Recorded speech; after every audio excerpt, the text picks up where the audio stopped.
खूनी कुआं। सुंदरगढ़ गांव में एक जाना माना सुंदर सा महल था। उस महल के सामने ही एक कुआं था। दिन के समय तो लोग उस महल और उस कुएं के आसपास रहते थे, लेकिन रात के समय कोई भी उस महल के सामने से गुजरना पसंद नहीं करता था। लोगों का मानना था कि उस महल के सामने वाला जो कुआं है उसमें किसी प्रेत का साया है। वो प्रेत रात के समय उजागर होता है और जैसे ही किसी व्यक्ति की खुशबू उसकी नाक तक पहुंचती है, वैसे ही वो प्रेत उस कुएं में से निकलकर उस इंसान पर हमला कर देता है। लोग रात के समय उस कुएं के पास जाने से कतराते थे, क्योंकि जब भी कोई उस कुएं के पास गया है तो वापस लौट कर नहीं आया। ऐसी ही कहानी है रमन, सीता, संजू और विनय की। सुंदरगढ़ गांव से दूर शहर में ये चार दोस्त एक ही घर में खुशी से रहते थे। वो शहर में अपनी पढ़ाई पूरी कर रहे थे और उनके हॉस्टल की गर्मी की छुट्टियां पड़ी हुई थी। वो गर्मियों की छुट्टियां बिताने के लिए घूमने का प्लान करते हैं कि तभी सीता अपने दोस्त से कहती है, यार इस बार गर्मी की छुट्टियां हम बिताएंगे कहाँ? इस बार तो गर्मी भी बहुत ज्यादा पड़ रही है और इस गर्मी में मैं तो शहर के अंदर बिल्कुल भी नहीं रह सकती। ऐसा लग रहा है कि शहर के अंदर ही हमारा पॉपकॉर्न बन जाएगा। तो यार हम अपना समर वेकेशन कहाँ पर बिताएं? बिताना कहाँ है? मैंने एक सुंदरगढ़ गांव के बारे में सुना है। वहाँ पर एक हवेली है। उस हवेली के बहुत चर्चे सुने हैं मैंने। क्यों ना हम उसी हवेली में अपना समर वेकेशन स्पेंड करें? वेल, आइडिया बुरा नहीं है और उस हवेली के कुएं का रहस्य भी हमें पता चल जाएगा और यही रहस्य हमारा समर वेकेशन का प्रोजेक्ट भी बन जाएगा। क्यों दोस्तों? गाइस, आई डोंट थिंक कि हमें वहाँ जाना चाहिए। तुम चुप रहो सीता, तुम्हें कुछ पता तो है नहीं। तुम स्टार्टिंग से ही ना डरपोक हो। तो गाइस फिर फाइनल हो गया कि कल शाम हम सुंदरगढ़ गांव के लिए निकल रहे हैं। उन तीनों दोस्तों के आगे सीता की एक भी नहीं चलती और उन सभी के साथ सीता अपना सामान पैक कर लेती है और अगली शाम सभी लोग अपना समर वेकेशन सुंदरगढ़ में स्पेंड करने के लिए निकल जाते हैं। विनय अपनी कार 90 की स्पीड से दौड़ा रहा था कि तभी अचानक सुनसान सड़क पर उन लोगों की कार खराब हो जाती है, जिसके बाद विनय रमन के साथ कार के बाहर निकलता है और अपनी कार के इंजन को चेक करने लगता है। उनका इंजन गर्म होने की वजह से उनकी कार वहीं रुक गई थी। ये देख रमन संजू और सीता से बोलता है, संजू, सीता, कार का इंजन गर्म हो गया है और दूर दूर तक कोई मैकेनिक की दुकान भी नहीं दिखाई दे रही है। इसलिए हमें इंजन ठंडा करने के लिए पानी की जरूरत है। तो मैं और विनय हम दोनों पानी लेने के लिए जा रहे हैं, इसलिए तुम दोनों कार से बाहर मत आना, क्योंकि आसपास जंगल के अलावा और कुछ भी नहीं है। ठीक है। रमन और विनय अब दोनों ही पानी की तलाश में चले जाते हैं और कुछ समय बाद वो बोतल में पानी लेकर आते हैं और अपने इंजन में डाल देते हैं, जिसके बाद वो अपनी गाड़ी स्टार्ट करके सुंदरगढ़ गांव में उस हवेली के पास पहुंच जाते हैं। वो हवेली बाहर से बिल्कुल खंडर की तरह दिखाई दे रही थी। सभी दोस्त अपना अपना बैग लेकर उस हवेली का दरवाजा खोलते हैं और हवेली की तरफ चलने लगते हैं कि तभी सीता को पीछे से किसी के होने का एहसास होता है। सीता अचानक ही पीछे मुड़ती है, लेकिन उसको कोई भी दिखाई नहीं देता और वो खुद का वहम समझकर आगे की ओर निकल पड़ती है कि तभी सीता को एक बार फिर से किसी की आवाज आती है, सीता, सीता, मैं इतने वर्षों से तुम्हारा इंतजार कर रहा था। आखिर तुम यहाँ आ ही गई। अब हमें एक होने से कोई नहीं रोक सकता। ये आवाज सुनते ही सीता एक झटके से पीछे पलटती है और चिल्लाते हुए कहती है, हाँ, कौन है वहाँ? सीता की बातों का कोई जवाब नहीं देता। सीता को इतना डरा हुआ देख संजू उससे पूछती है, अरे क्या हुआ सीता, तुम इस तरह किस पर चिल्ला रही हो? संजू, मुझे लगा कि कोई मुझे आवाज दे रहा है और मैंने ये भी सुना कि वो मेरा परसों से इंतजार कर रहा है। ऐसा कुछ भी नहीं है सीता, ये सब तुम्हारा वहम हो सकता है। चलो अब। इतना कहकर संजू सीता का हाथ पकड़कर उसको हवेली के अंदर ले जा रही थी, लेकिन सीता की नजर तो उस कुएं पर ही टिकी थी।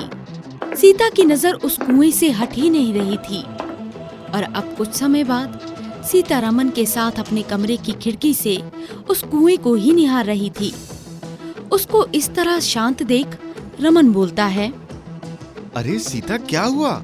आखिर जब से तुम आई हो तुम उस कुएं को ही देखे जा रही हो। चलो अब चलकर सोते हैं। इतना कहकर रमन सीता के साथ सो जाता है कि तभी सीता के कानों में एक तेज हवा का झोंका आता है और सीता की आंखें खुल जाती है।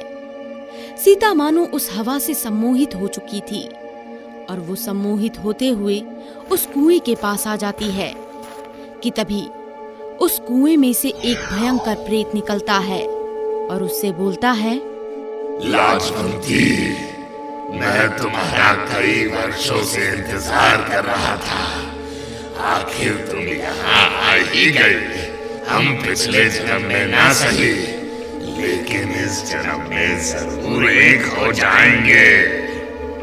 इतना कहकर वो प्रेत सीता के अंदर प्रवेश कर जाता है और सीता कुएं के अंदर पैर लटकाए हुए पूरी रात वहीं गुजारती है।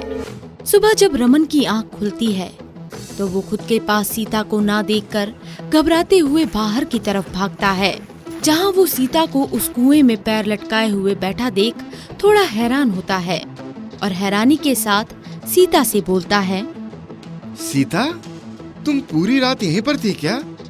पहले तो तुम आने में बहुत नखरे दिखा रही थी और अब जब से यहाँ पर आई हो तो कुएं के पास ही बैठी हो। रमन की बातों का जवाब सीता नहीं देती और रमन जैसे ही सीता के कंधे पर हाथ रखता है वैसे ही सीता हवा में उड़ने लगती है। सीता के बाल खुलकर हवा में लहराने लगते हैं। सीता की आंखें लाल थी और सीता के दोनों दांत उसके मुंह से बाहर निकल रहे थे। सीता के चेहरे पर नाखूनों के निशान थे और वो चिल्ला चिल्ला कर कह रही थी, ये तेरी सीता नहीं, मेरी लाजवंती है। मैं अपनी लाजवंती को यहाँ से दूर अपने साथ ले जाऊंगा। इतना कहकर सीता उल्टी होकर अपने घुटनों के बल दौड़ती हुई अपने कमरे में चली जाती है। ये नजारा देख रमन के पैरों तले जमीन खिसक गई थी और वो भागते हुए संजू और विनय को सारी बात बता देता है। संजू, विनय और रमन अब तीनों ही सीता के कमरे में जाते हैं और जैसे ही सीता के कमरे की लाइट जलाते हैं वैसे ही उनकी नजर सीता पर पड़ती है। सीता मामूली इंसान की तरह नीचे जमीन पर नहीं बल्कि दीवार पर छिपकली की तरह चिपकी हुई थी। सीता को इस हालत में देख अब उन तीनों के होशो हवास उड़ जाते हैं, लेकिन संजू हिम्मत करके आगे आती है और सीता से बोलती है, सीता, तुम ऊपर दीवार पर इस तरह छिपकली की तरह क्यों चिपकी हुई हो? ये तेरी सीता नहीं, मेरी लाजवंती है। मैं इसको अपने साथ ले जाऊंगा। तुम मेरी दोस्त सीता नहीं हो सकती। तुम हो कौन? तुम्हारी सीता मेरी लाजवंती है।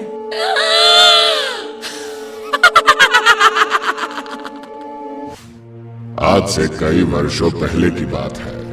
मैं रणविजय इस गांव में एक मामूली इंसान था और इस महल की रानी लाजवंती को मुझसे प्यार हो गया था। हम दोनों एक दूसरे से बेहद प्यार करते थे, लेकिन लाजवंती के पिता को हमारा प्यार मंजूर नहीं था। वो अपनी बेटी की शादी किसी महल में किसी राजा के साथ करवाना चाहते थे और इस बात से मैं और लाजवंती अनजान अपने प्यार को आगे बढ़ा रहे थे। मैं हर रात इस कुएं के पास लाजवंती का इंतजार करता और लाजवंती खिड़की से हमेशा मुझे देखा करती थी। हम दोनों इशारों में एक दूसरे से बातें करते और वहां से चले जाया करते थे।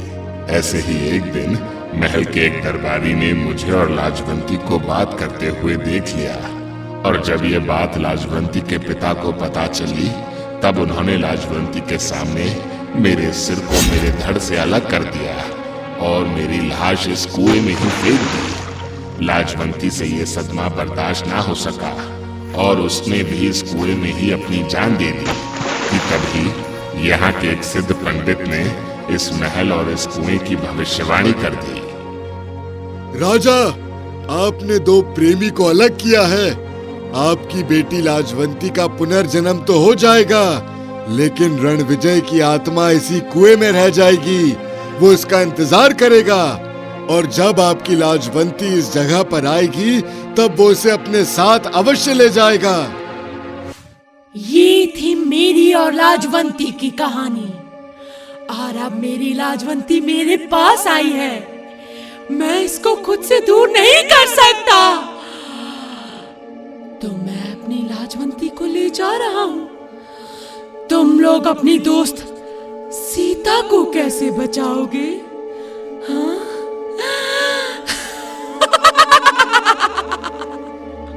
सीता के अंदर का प्रेत और संजू आपस में बात कर ही रहे थे कि तभी विनय और रमन दोनों ही उस महल के मंदिर में जाते हैं और मंदिर का दरवाजा खोल देते हैं। जैसे ही मंदिर का दरवाजा खुलता है, वैसे ही मंदिर से एक तेज चमक निकलने लगती है और वो चमक पूरे महल में फैल जाती है।